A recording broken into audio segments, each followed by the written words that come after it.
5:05 p.m. April 24, 25. Pabrese Part 2.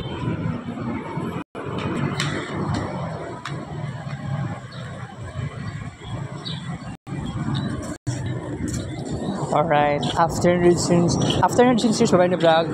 So good afternoon guys, tana ko sa may Gmall Torel and gibingon ako aning lugar mao ganin nga mobalik ko karon. Bahalag alas 5 na sa hapon. So actually guys, no na kuan masulti na ako sa inyo ha. I'm very happy, I'm so glad kay na ako'y na-achieve no sa arts, 'di ba? Then ay na center, then kaon-kaon tag empanada, tapos sakay kog jeep, abot ko dire ay actually niadto ko sa Gmall Torel mismo, nag CR, nangihi, inom og tubig, and then igawas walking adulong dire.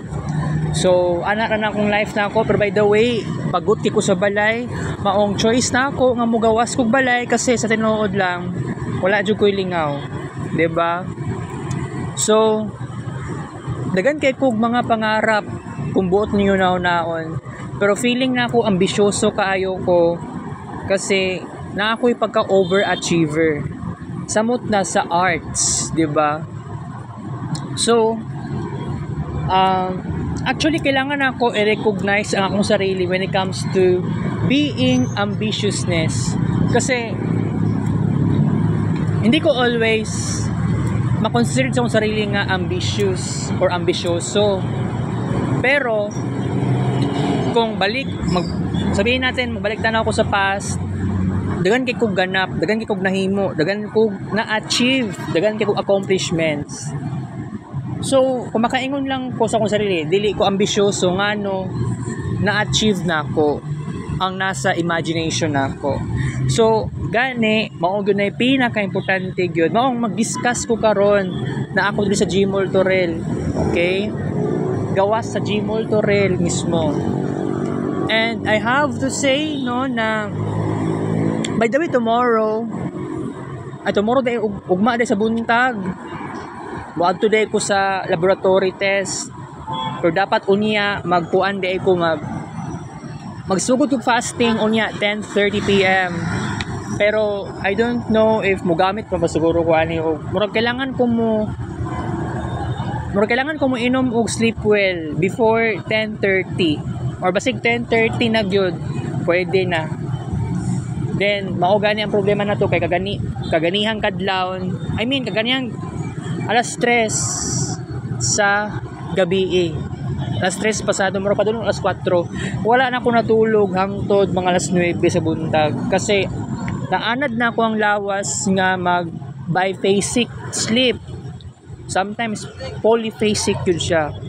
So dili ko sure kung tomorrow magpa check up kay Doc Zafra, basig sa Monday na siguro na no, kay actually kailangan ko mo singil og 500 so kumama no about sa capstone, although ang sa capstone manggod by dito capstone, mini capstone rather sa ITE 1 ug sa ITE 2. Alright, mini capstone lang siya. So kuan very important jud ang ato ang situation nato karon.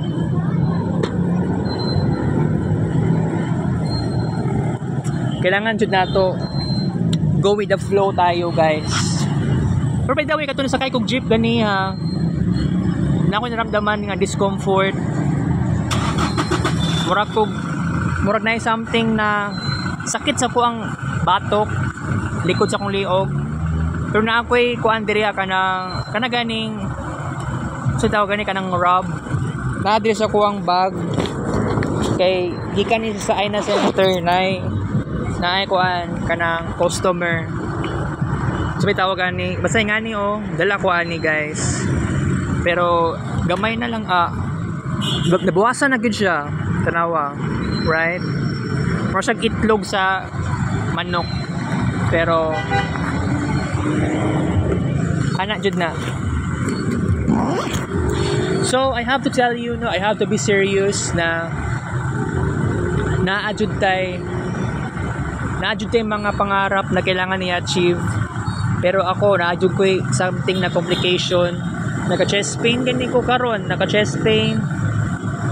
Pero ang sawang batok medyo ni okay naman karon. Na-chest pain ko karon pero by the way, wala ko'y balak mukaon karon. Kaya nakaon ako ng empanada, so okay na siya. So ang atong vlog karon, sige, kuha na atong vlog 12 minutes. Wala tay kids paint kasi di man po ko maanad mo kids paint ka nasa gawa sa balay kay hayag kaayo ang langit. So again, ang atong vlog karon is 12 minutes.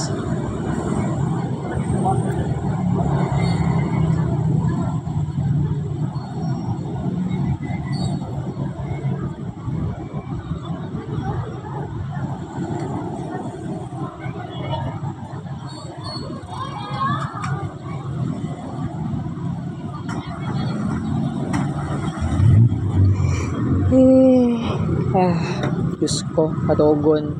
Nanguyabra ko, wala man dili sa maingon katugon. Nakatulog ko gani ha. Padulong na alas 2, nakamata ko mga alas 2:30 or alas 2:40. By the way, birthday karon ni Ma'am Vicky, Ma'am Victoria sa Aina Center. Oo. Ang iyang edad karon 61 years old. Okay? And by the way, walay exam nga nitabo og ganiya buntag, wala ko natug eskwelahan. Lain kay kung lawas giatay. Mao gani. Itaw saya nga dapat maka-hangout ko sa akong mga classmates ganiya. Gusto ko pa naman mo eskwela. Kaya lang dili man pud ako kaya sa akong lawas. Pero kung actually nagkuan pa ko na ChatGPT, tama ba? Wala ako nag-DeepSeek. ChatGPT ko about sa sitwasyon kay kuan man gud giatay lagi kayo. Lain akong lawas, ginsumya ko. Di man pud everyday naga CR, pero ang respond sa GPT okay raman daw nga balag dili everyday ang CR nako, di ba? Nay uban tao 3 times a week. Pero sa kuha man gud, mura man gud imposible nga mag CR 3 times a week, di ba? Or 4 times a week, medyo sa ako man gud pagka-remember wala gud na naitabo. Murag kumbaga ang ako ang tiyan, ang ako ang intestine nakadepend na lang yun siya sa laxative sa Senate C. Alright? So mo gid na ang problema maong I have to stop doing this. Pero kung magpa-check up ko sa doktor, di lang ako yatag ang papel, pero sure ko nga magpuan ko kanang magandam ko I mean, di naman kailangan ipahatag ang papel kay ahak lagi kayo guys. Alanganin ko ugma ha, mag-alanganin ko ugma kasi kailangan pa ko mag-save og kwarta. Kasi bag-ura pod ko nagka crisis personally when it comes to financial talaga, wala ni abot og 1,000 plus ang kwarta. Pero kung makasingil kong 500, I have to do this very seriously kasi di ba mao na gyud ni basig thyroid ni basig sa problema sa thyroid ni ako ang excessive sweating, nagnimaho pa ko kilok.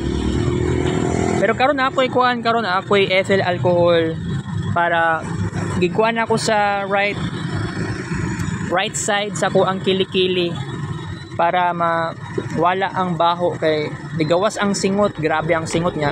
Nagnimaho pag yun. So kuan jud ko nagbutang jud ko sa kilikili mismo ug sa kining sa bukton sa kuang sanina. Right side.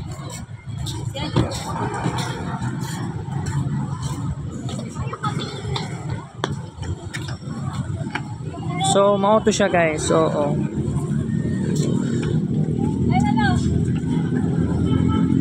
hapit na ang kuan day no, hapit na day ang anniversary sa Maguyab. Unya akong classmate di ay sa hapon patuon pa ko sa balay ni RJ. Buang kira na kay at least O, di naman kay ko di naman kay ko ma-stress sa capstone. Ang problema na lang gyud ani unsaon basig kailangan pa i-demonstrate, kailangan pa istoryahan, kailangan pa mag-explain, basig na pay report, present. Wala ko kabalo di ako ma-anxious. Pero by the way, nag-chat si Ma'am Joy ganiha, naningil sa kuwag kwarta. I mean, $120 pero gidivide niya into 2 kasi medyo medyo na late ko kung start sa kuan. I mean, semi-annual man din ang bayad ana, $120 tag ChatGPT ko ganiha.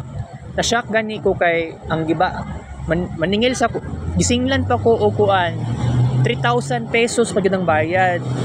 So abi na ako okay na tong 1,260. Pero kuan dito siya, membership fee di ito siya.